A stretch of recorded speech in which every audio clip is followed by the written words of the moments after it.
Hi guys, panoorin natin tong video guys. So ngayon guys, magluluto pala ako ng pork pasta.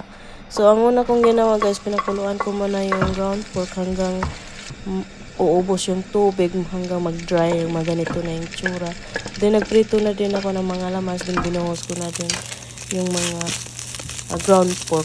Yan yung tsura niya guys, super ka-dry, diba? Ginahalo-halo ko lang siya guys hanggang para hindi masusunog kasi konti lang yung oil na lagay ko dyan. Then naglagay na lang yung 2 tablespoon na soy sauce. Then 1 teaspoon na black pepper. Then 1 teaspoon na salt. Ayan. Ginahalo-halo ko para mapantay ang lasa guys.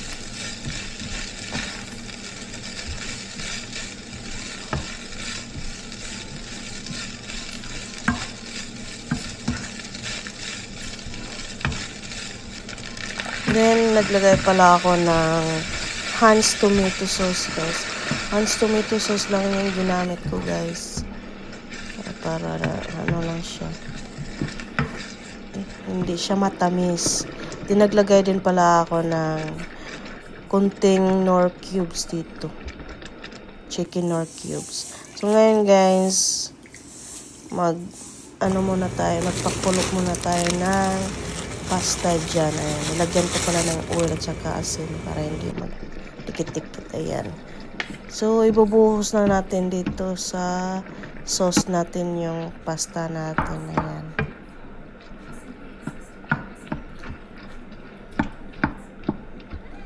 Yan pala yung itsura ng pasta, guys. Tamang-tama lang yung sauce natin sa karamihan ng pasta. Hindi siya malapsaw, hindi siya. Naglagay pala ako ng tubig dito guys sa sauce natin. 1 cup na tubig para tamang-tama lang yung ano niya, ka-thick niya. Huwag niyo kalimutan yung tubig guys.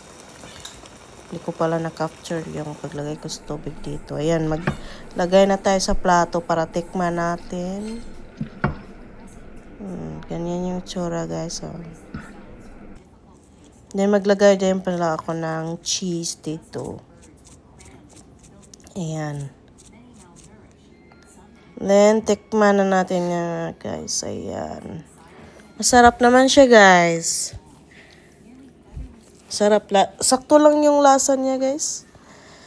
Hindi maalat, hindi maasim, hindi matamis. Tamang-tama lang talaga yung lasa niya. Nakakagutom na, dami ko ka talagang kain ko. Salamat guys!